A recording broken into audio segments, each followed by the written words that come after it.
Hey guys, Tanner here with STK Cattle and Hay. Today we're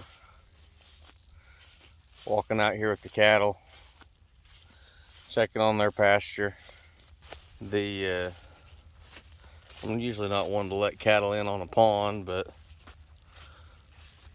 whenever I moved them in this pasture, I had water out to where that pickup's sitting. And it was down in this draw over here too, where these cows are sitting.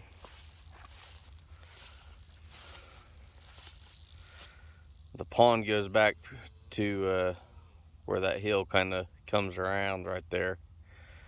That's the actual pond, but it was flooded all the way out to here. So, and I had the pond or the fence cleaned out or pulled out from around the pond so that we could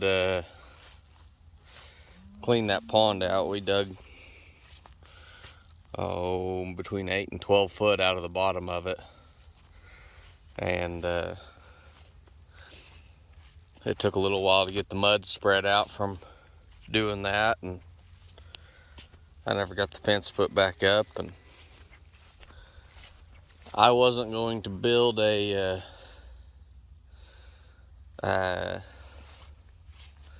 mile worth of fence to go around a pond that's normally less than an acre. So they get the water out of the pond. The pond's so dang full they can't even get down to where the normal bank is, so I don't think we need to worry about it.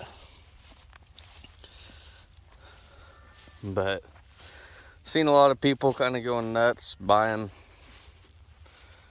heifers lately, or cows, whatever. And if you want to, that's fine. I sell some, so I need people to buy them. But a lot of people are getting what they're calling northern genetics, bringing them down to Oklahoma, where right now it's 9 o'clock in the morning and it's 95 degrees. That's just August in Oklahoma. But these northern genetics, a lot of times they're not shed off by this time of year, or they're out of their environment, whatever the case is. But you want your cattle looking more like this. None of the winter hair coat left on them. No rough hair coat. Shiny. That's a first calf heifer, so she's doing really well.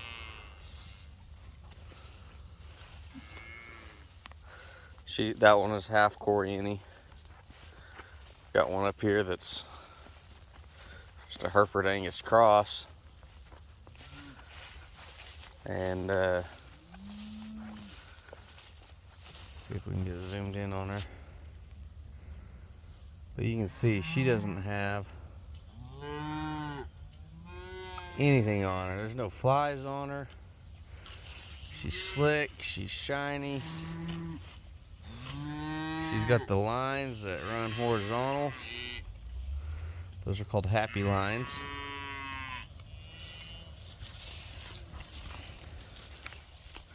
But that's what you need to look for if you're going to buy cattle.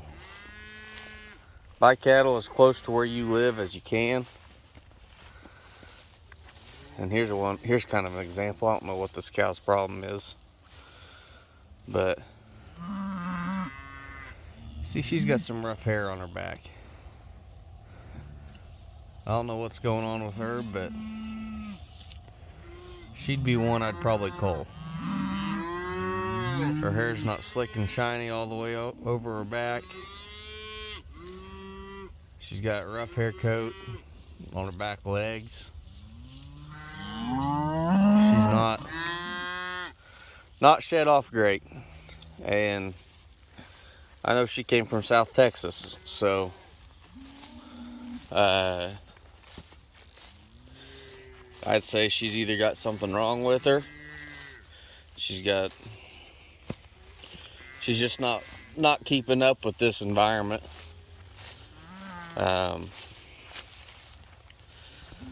Best animals I found to keep up with this environment are have a little Coriani in them, or a little bit of Mashona.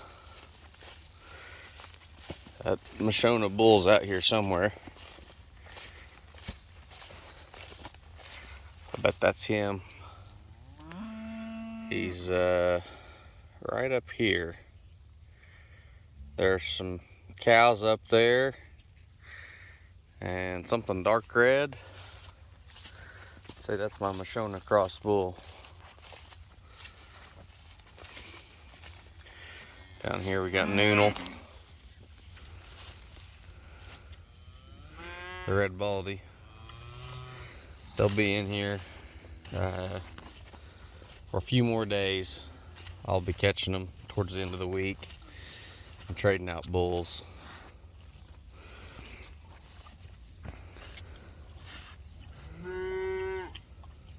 Oh, come on here.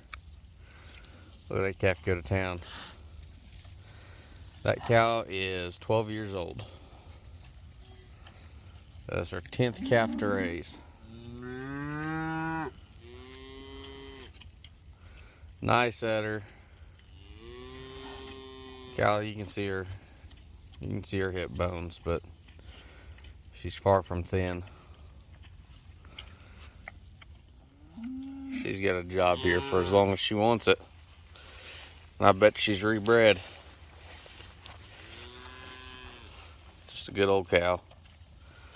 She's got a little cancer in one eye.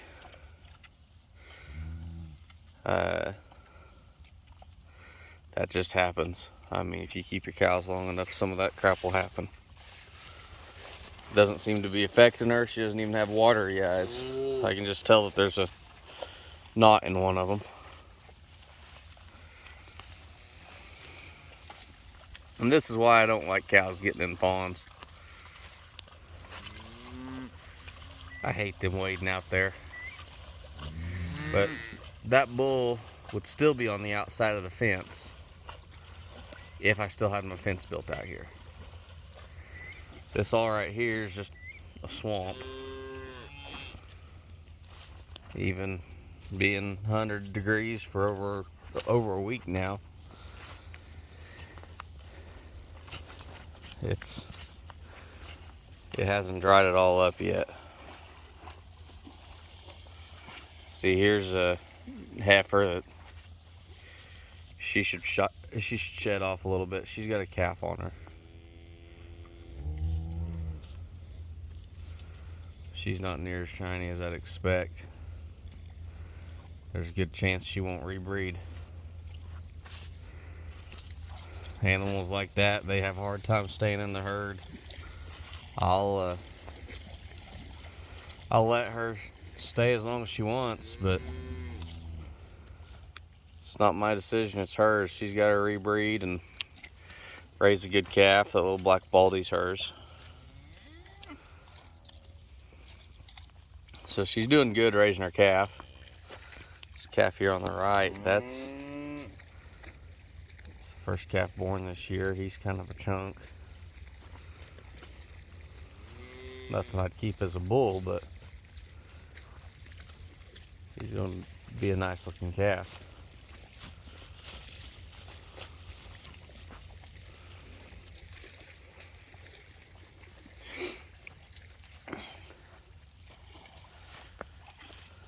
But this, I don't like cattle just standing around in water and mud. It's bad for their feet. It's bad for the pond. It's bad for the land. But when it dries up, I'll put my fence back in. But it usually goes. I had water all the way around these mounds from where the original pond was dug. They turned into islands. But normally my fence would go about straight right here. That's about where my fence normally goes. So like I said, these cattle would be, they're not even into the pond yet. I mean, if they're in 2 foot of water there, the pond's 12 foot deep, a little further over. So anyways, just figured I'd check back in here with the cow herd. Let you guys see how things were going. They're obviously in plenty of grass. They're fat and happy. Thank you guys for watching. Like, comment, subscribe, and we'll see you next time. You have a blessed day.